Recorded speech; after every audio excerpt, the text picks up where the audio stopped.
romantic, they never needed to. Time moves differently when you're not chasing it.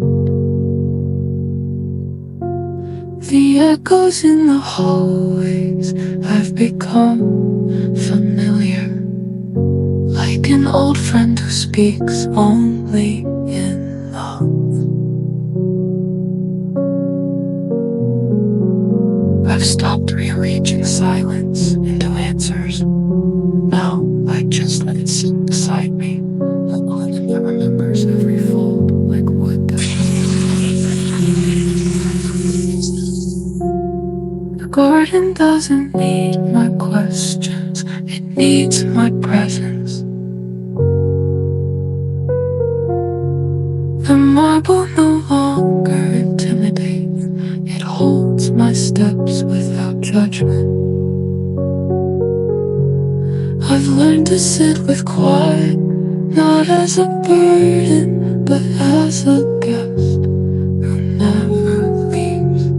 And in that stillness, I finally heard myself.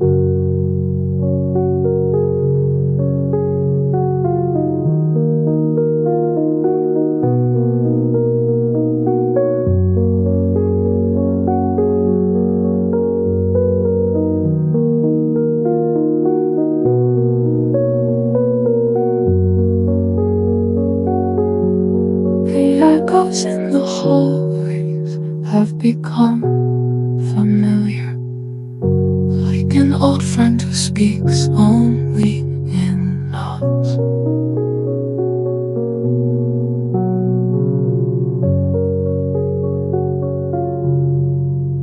I've stopped rearranging silence into answers. Now I just let it sit beside me, like a lady that remembers every fall, like wood that holds the warmth of 1,000 forgotten evenings. The garden doesn't need my question, it needs my presence. The marble no longer intimidates, it holds my steps without judgment. I've learned to sit with quiet, not as a burden, but as a guest who never leaves. And in that stillness, I finally heard myself.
I have never spoken, but I've listened longer than any of you. Your footsteps told me stories before your mouth could. My windows watched you grow into your coats, your silence, your roles. And I kept the drafts gentle, just enough to remind you that comfort has a cost. I've held your echoes the way a chest holds letters, creases, ink, unfinished ends. I've watched you forget what the paintings meant, but I remember for both of us.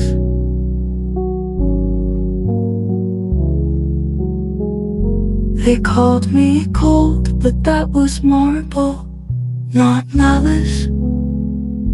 They called me empty, but that was silence, not absence. If I could exhale, it would sound like your grandmother's perfume fading on velvet, like your father's last words left unsaid but understood. If I could speak, I wouldn't, because I've already told you everything by staying.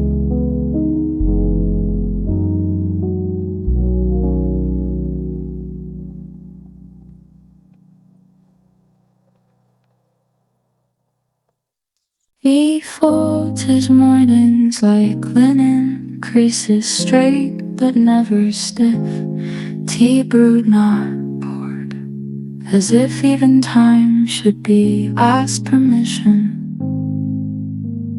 Books without covers, chairs without shine, yet everything carries a history too proud to beg attention. Some don't measure their days in noise, they measure in moments that don't rush, in rooms where silence is not emptiness, but architecture. The marble underfoot doesn't speak of cost, only of stillness, cool and grounded, like people who no longer need to fill the air with explanation. He does not interrupt. He listens with the patience of oak. And when he finally speaks, even the chandeliers hold their breath. No name on his shoes, no glare in his glass, only clarity, only weightless presence, only the kind of wealth that never had to be named.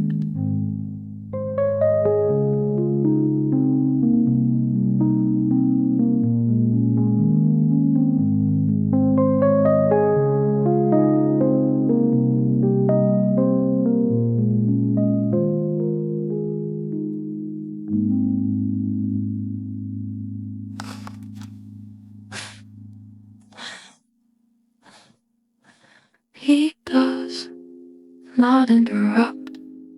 He listens with the patience of oak, and when he finally speaks, even the chandeliers hold their breath.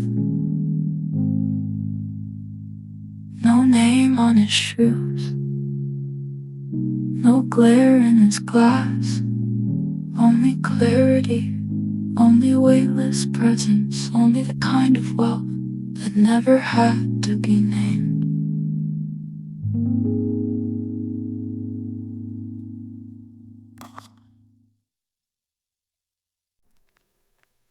I walk through rooms I didn't build, yet somehow they carry my footsteps like they've been waiting.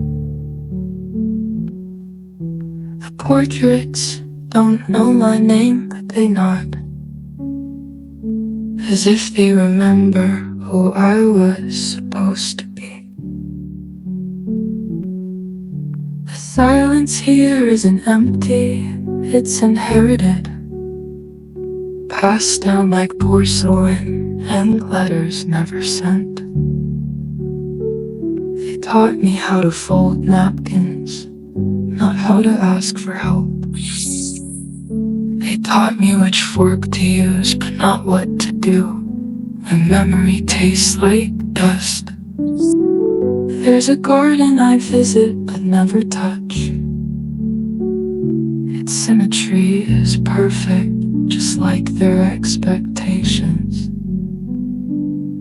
I've grown in rooms with ceilings higher than my questions, and though I've never been hungry, I often feel unfed.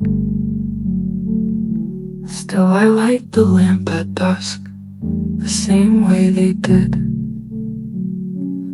because some traditions feel like gravity.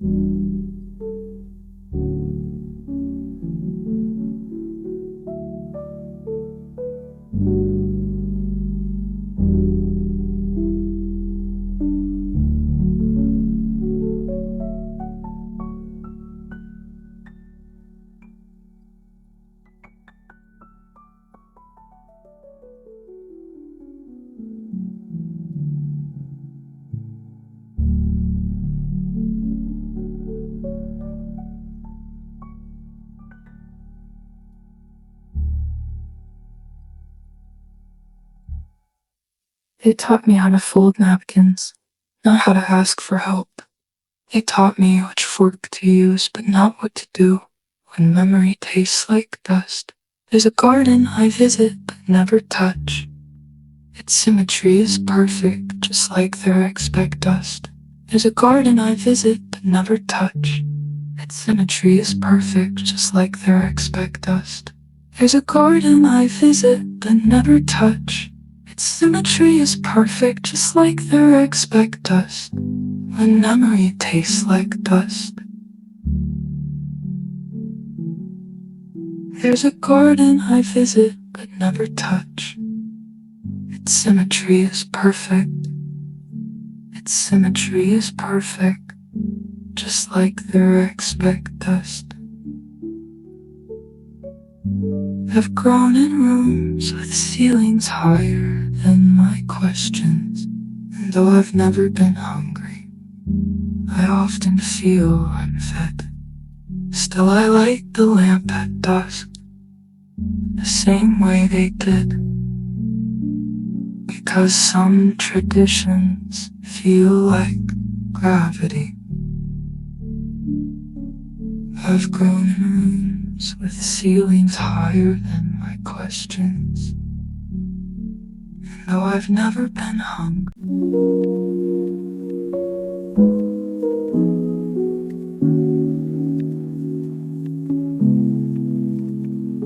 true wealthy does not speak loud in crowded rooms, they said, with eyes like libraries filled with things they no longer need to prove. Their silence is older than gold. It doesn't chase applause. It already owns the stage without ever needing one.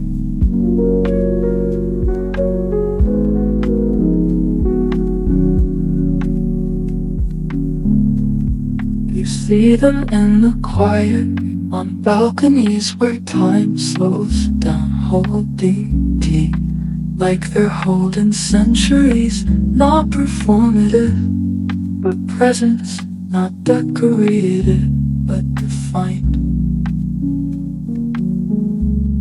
They're not chasing noise, because they've already heard the whole orchestra, chose instead the sound of a turning page, a fireplace, a breath.